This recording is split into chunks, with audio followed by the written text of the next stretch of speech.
स्वागत है।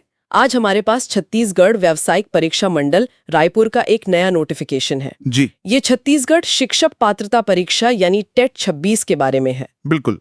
तो मान लीजिए कि कोई छत्तीसगढ़ में टीचर बनने का सपना देख रहा है। ये नोटिफिकेशन उनके लिए उस सपने तक पहुंचने का कह सकते हैं पहला नक्शा है। हाँ, एक तरह का रोड मैप।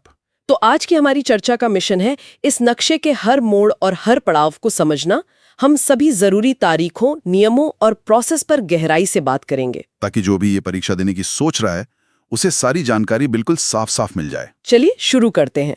तो सबसे पहली बात, ये नोटिफिकेशन 13 नवंबर 2025 को जारी हुआ है जी। और ये टेट के ऑनलाइन एप्लीकेशन के बारे में है, मतलब प्रोसेस शुरू हो गया है। और यहाँ ये समझना जरूरी है कि टेट असल में है क्या। बहुत से लोग इसे सीधे नौकरी की परीक्षा समझ लेते हैं, लेकिन ऐसा नहीं है। अच्छा। नहीं, ये क्वालिफाइंग एग्जाम है, एक तरह का लाइसेंस समझिए। इसे पास करने के बाद ही कोई कैंडिडेट राज्य में टीचर की भर्ती के लिए अप्लाई कर सकता है। मतलब ये पहली सीढ़ी है। बिल्कुल, पहली और सबसे जरूरी सीढ़ी। और ये सीढ़ी इसलिए बनाई गई ताकि पूरे राज्य में टीचर्स की क्वालिटी का एक मिनिमम स्टैंडर्ड तय हो सके।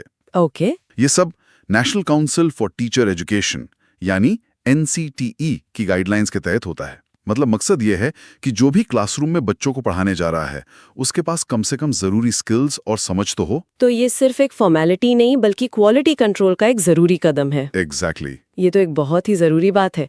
तो चलिए इस नक्शे पर आगे बढ़ते हैं और सबसे जरूरी पड़ाव यानी तारीखों पर नजर डालते हैं। इस नोटिफिकेशन में पूरा कैलेंडर दिया गया है। जी, सारी डेट्स हैं। ऑनलाइन फॉर्म भरने की शुरुआत 13 नवंबर 2025 यानी गुरुवार से हो रही है और आखिरी तारीख है 8 दिसंबर 2025 सोमवार। और समय का भी ध्यान रखना होगा। हाँ, शाम 5 बजे तक ही फॉर्म भरे जा सकेंगे।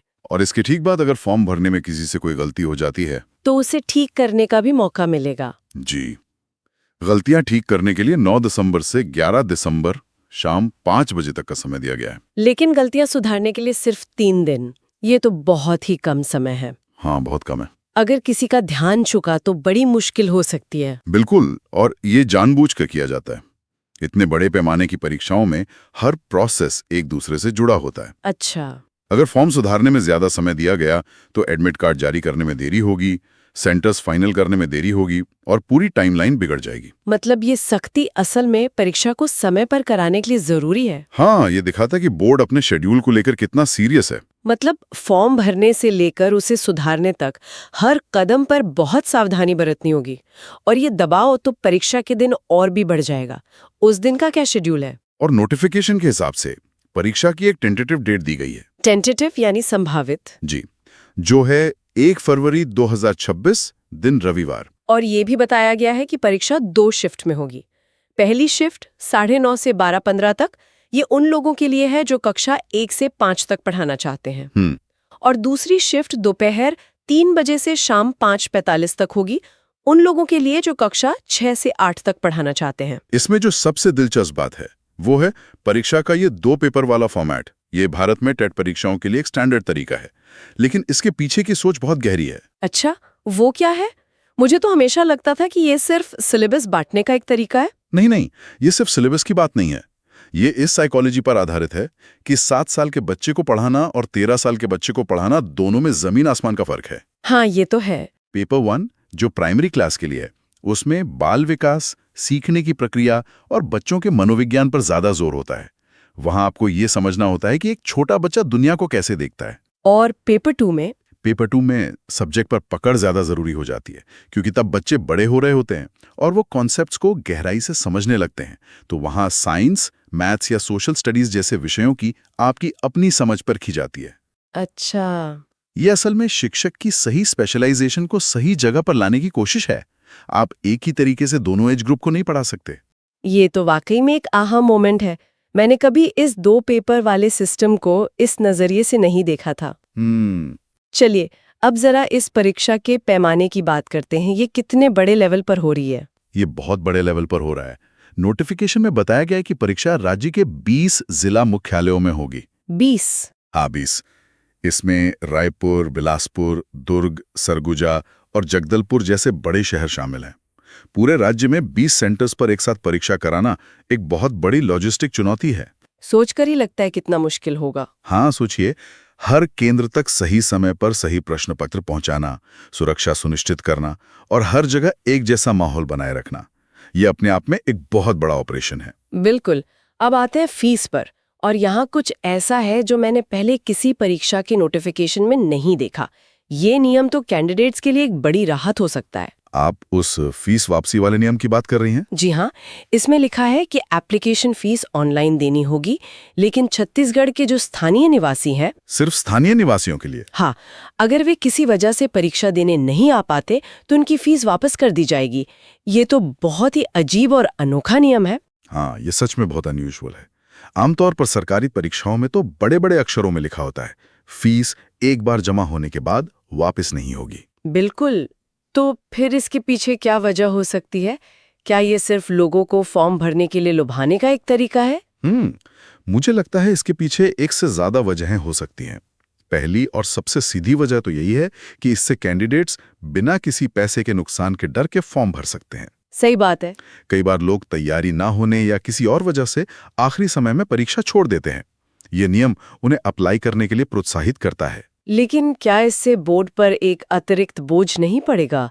हर एब्सेंट कैंडिडेट का पैसा ट्रैक करना और उसे वापस करना, ये सुनने में काफी जटिल प्रोसेस लगता है। ये एक बहुत अच्छा सवाल है, और यहीं पर दूसरी वजह सामने आती है जो ज्यादा प्रैक्टिकल है। हो सकता है कि ये पिछले सालों के डेटा पर आधारित हो।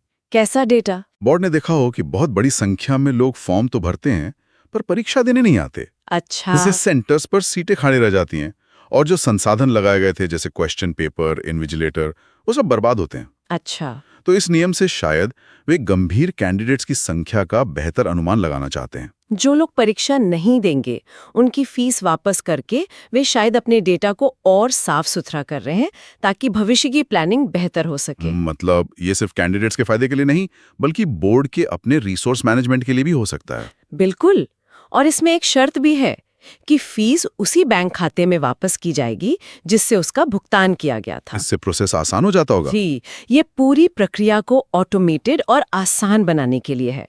तो ये एक बहुत सोचा समझा कदम लगता है, सिर्फ एक चुनावी वादा नहीं। ये तो सच में इस एक नियम पर एक गहरी पड़ताल थी। अब आखिरी और सबसे जरूरी बातों पर आते हैं।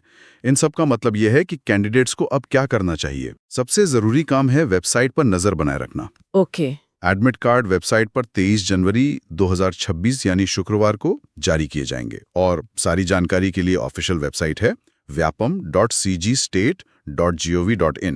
और आपने शुरू में कहा था कि परीक्षा की तारीख टेंटेटिव है, इसका क्या मतलब है? हाँ, ये टेंटेटिव या संभावित शब्द यहाँ बहुत इंपॉर्टेंट है।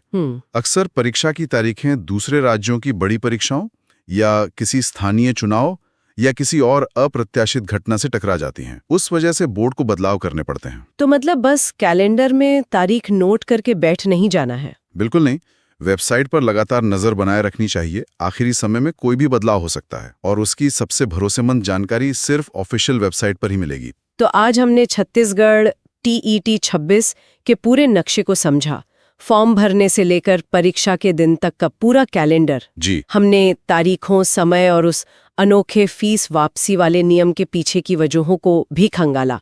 सब कुछ अब साफ है। हाँ, और ये नोटिफिकेशन सिर्फ तारीखों और नियमों का एक कागज नहीं है।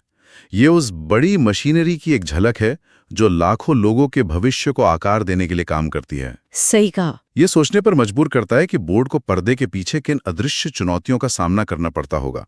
सही सवाल बनाने से लेकर उन्हें सुरक्षित रूप से 20 शहरों तक पहुंचाने और हर सेंटर पर निष्पक्ष परीक्षा सुनिश्चित करने तक, ये एक बहुत बड़ा और जटिल काम है।